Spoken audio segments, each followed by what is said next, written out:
Jaha, vad är det som låter? Nummer 3. Här kommer ett nytt ljud.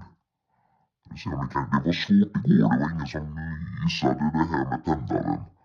Men vi provar här nu. Vad är det som låter, nummer 3?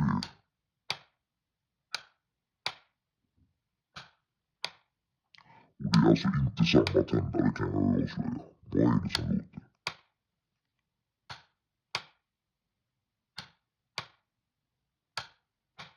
Ja, får gissa ett tag.